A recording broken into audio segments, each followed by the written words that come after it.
Hello friends, मैं हूं आपके सामने गौरव मिगलानी। हम पढ़ रहे हैं 12th क्लास की बिजनेस स्टडीज। हमारा जो चैप्टर कंटिन्यू चल रहा है वो है स्टॉक एक्सचेंज का। तो ये स्टॉक एक्सचेंज का हमारा ये वीडियो नंबर 2 है। फर्स्ट पार्ट आपके इसी वीडियो के डिस्क्रिप्शन बॉक्स में लिंक दिया हुआ है, आप उसको भी अच्छे से स्टडी कर सकते हैं।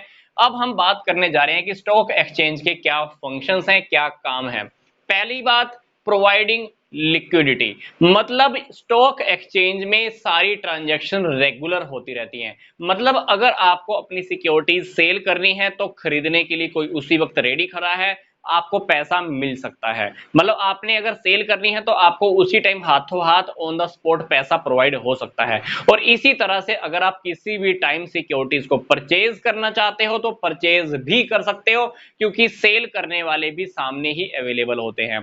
तो मतलब दोनों बातें आ गई कि पहली बात तो ट्रांजैक्शंस रेगुलर होती रहती हैं, दूसरी बात हमको मार्केट रेडी मिलती है। आप कभी भी अपनी सिक्योरिटीज को सेल या परचेज ऑन द स्पॉट कभी भी कर सकते हो। तो ये दोनों फीचर, दोनों फंक्शंस हमारे पहले टॉपिक में कवर हो गए हैं। दूसरी बात है प्राइसिंग ऑफ सिक्योरिटीज, मतलब सिक्योरिटीज का जो होता है प्राइस फिक्स करना। देखो, स्टॉक एक्सचेंज में डिमांड करने वाले और सप्लाई करने वाले फ्री फ्लो काम करते रहते हैं। कुछ लोगों को डिमांड होती है, कुछ लोग सप्लाई करना चाहते हैं, तो डिमांड और सप्लाई के बेस पर ही सिक्योरिटीज का प्राइस फिक्स होता है। तो वो सिक्योरिटीज का प्राइस कहां फिक्स होता है? स्टॉक एक्सचेंज में। फिक्स कौन करता है? डिमांड और सप्लाई की पावर्स। नेक्स्ट हमारा जो टॉपिक है वो है सेफ्टी ऑफ ट्रांजैक्शंस। जो भी ट्रांजैक्शंस होती हैं उनकी सेफ्टी का भी बहुत ध्यान रखा जाता है, सुरक्षा का बहुत ध्यान रखा जाता है कि किसी के साथ कहीं कोई गड़बड़ ना हो जाए।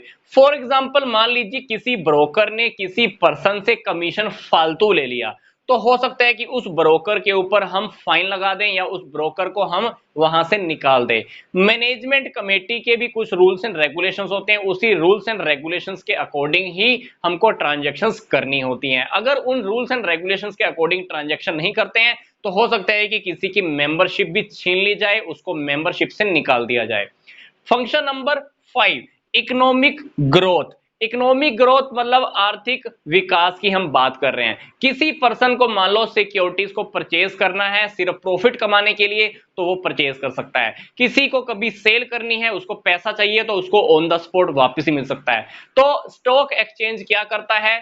जिन लोगों ने पैसा सेफ करके रखा होता है, सेव करके रखा होता है, उनके पैसे को इंडस्ट्रीज की तरफ लगवा देता है, इन्वेस्टमेंट की ओर बढ़ावा देता है। क्योंकि किसी भी कंट्रीज की अगर इंडस्ट्रीज में पैसा लग रहा है तो उस कंट्री की डेवलपमेंट उतनी ही ज्यादा होती है, ग्रोथ उतनी ही ज्यादा होती है। तो अल्टीमेटली ग्रोथ करने का काम भी स्टॉक एक्सचेंज का ही है।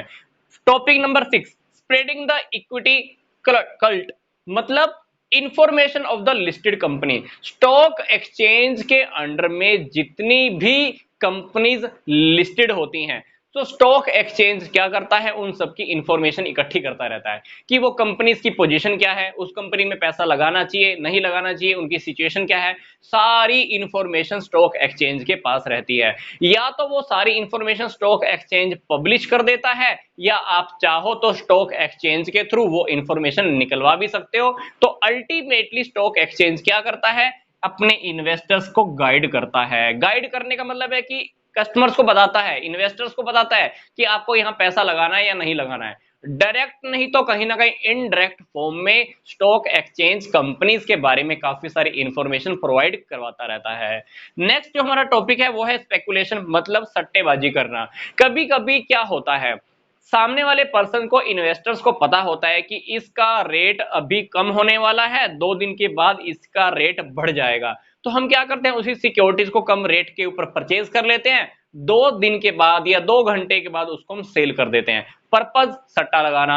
अभी प्राइस कम हुआ, खरीद लिया, 2 घंटे के बाद उसका प्राइस बढ़ गया या 2 दिन के बाद प्राइस बढ़ जाएगा, हमने सिर्फ इसलिए उसको खरीदा था, मतलब सिर्फ प्रॉफिट अर्न करने के लिए। मतलब प्रॉफिट, छोटे टाइम के प्रॉफिट अर्न करने के लिए कभी कभी इस प्रकार की सिक्योरिटीज के अंदर, इस प्रकार के स्टॉक एक्सचेंज के अंदर सट्टेबाजी भी होती है। पर वो सट्टेबाजी भी लीगल है, क्योंकि वो सारे काम कुछ प्रोविजंस के अंडर में होते हैं और ये काम कर रहा जायज भी है, क्योंकि स्टॉक एक्सचेंज के अंदर लिक्विडिटी को बना के रखना होता है, सिक्योरिटीज में तरलता को बना के रखना होता है कि जिसको जब पैसा चाहिए उसको मिल जाए, जो कभी इन्वेस्टमेंट करना चाहे वो इन्वेस्टमेंट भी हो जाए। एक बात मैं आपको फिर से रिपीट कर रहा हूं, इस पॉइंट नंबर 8 में, ये जो भी काम स्पेकुलेशंस के होते हैं, सट्टेबाजी के होते हैं, ये अंडर प्रोविजंस में होते हैं। ऐसे नहीं है कि कोई इलीगल काम है, ये सारे लीगल काम होते हैं और ये कुछ करने जरूरी भी होते हैं, सिर्फ लिक्विडिटी को मेंटेन करने के लिए।